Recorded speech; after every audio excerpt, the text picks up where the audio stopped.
Halo 3 is all about the things that we wanted in Halo 1 and 2. The brutes they were added in a little too late, I think. We didn't have a chance to really flesh them out. And so that's what we're doing for Halo 3. Nailing the flavor for a character is often very difficult. You sort of have to feel it out as you go. The brutes in Halo 2 were meant to be more like the barbarians in Rome. We wanted the brutes to typify that abusive, evil invader. But right from the start, the design of the brutes was not consistent about reinforcing that they are meant to be worthy adversaries for the player. Now that the elites have left the Covenant, it gave us a problem for Halo 3. For the brutes to behave kind of similar to the elites, they have to be totally redone because they're not interesting to fight. He was just a damage sponge. There were no interesting reactions. There wasn't an interesting death. The only tactic the player has is just pump them full of lead until they fall down. It doesn't really turn out to be really good gameplay. Going back and trying to recreate a character like this is one part art and one part science, and the art part is very difficult to understand just exactly how long it's going to take. Concept artist tries to communicate through composition what the idea is trying to get across. A lot of times the direction just gets narrowed down to, can you just make it look cool? The brutes originally looked a lot like Chewbacca. Like they were just big hairy guys with a bandolier. I looked at a lot of animal reference, rhinoceros and some gorilla. Their natural body plating is brutish.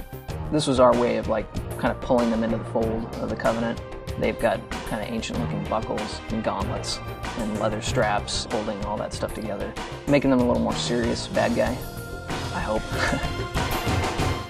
Everything the character does, whenever the character moves, we've created an animation for it.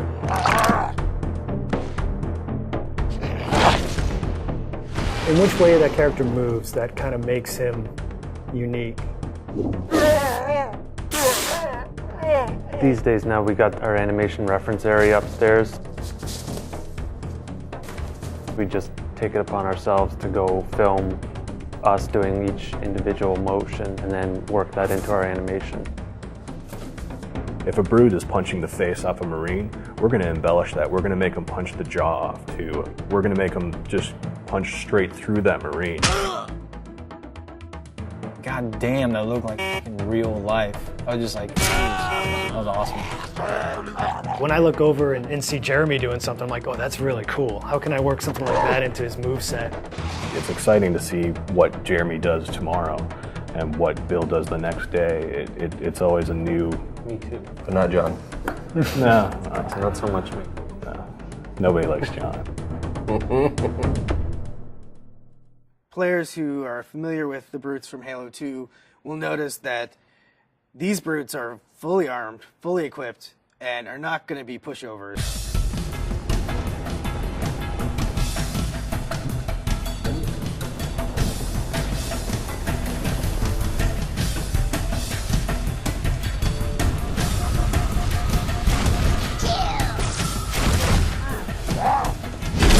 For the game to be interesting, like the guys you're playing against have to be fun to play. That's the profile of the character. Create an interesting look from afar.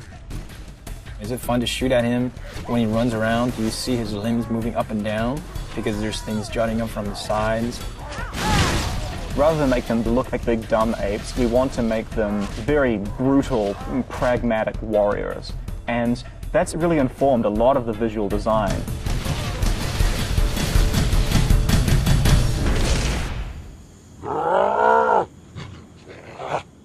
Visually, through the art, we define the different classes. The standard brute has just his normal armor with a very standard helmet. The brute captain has a much bigger headdress.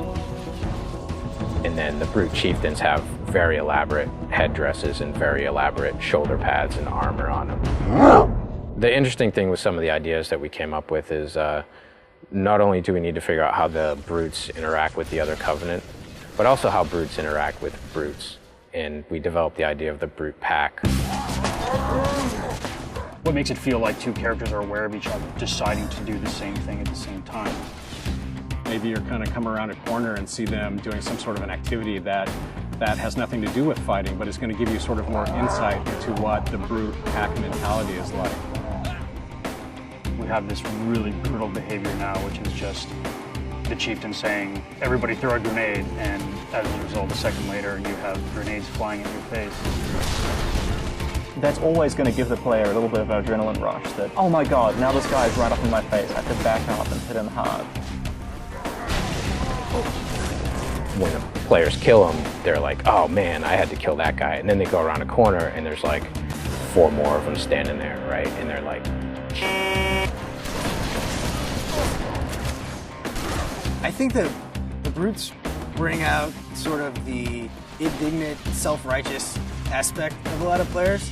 So I'm hoping to hear a lot of, take that, and I can't believe that you have invaded my planet and I'm going to throw you off. And we hope to really bring people into the character and the drama of the situation by putting them up against these really brutal characters.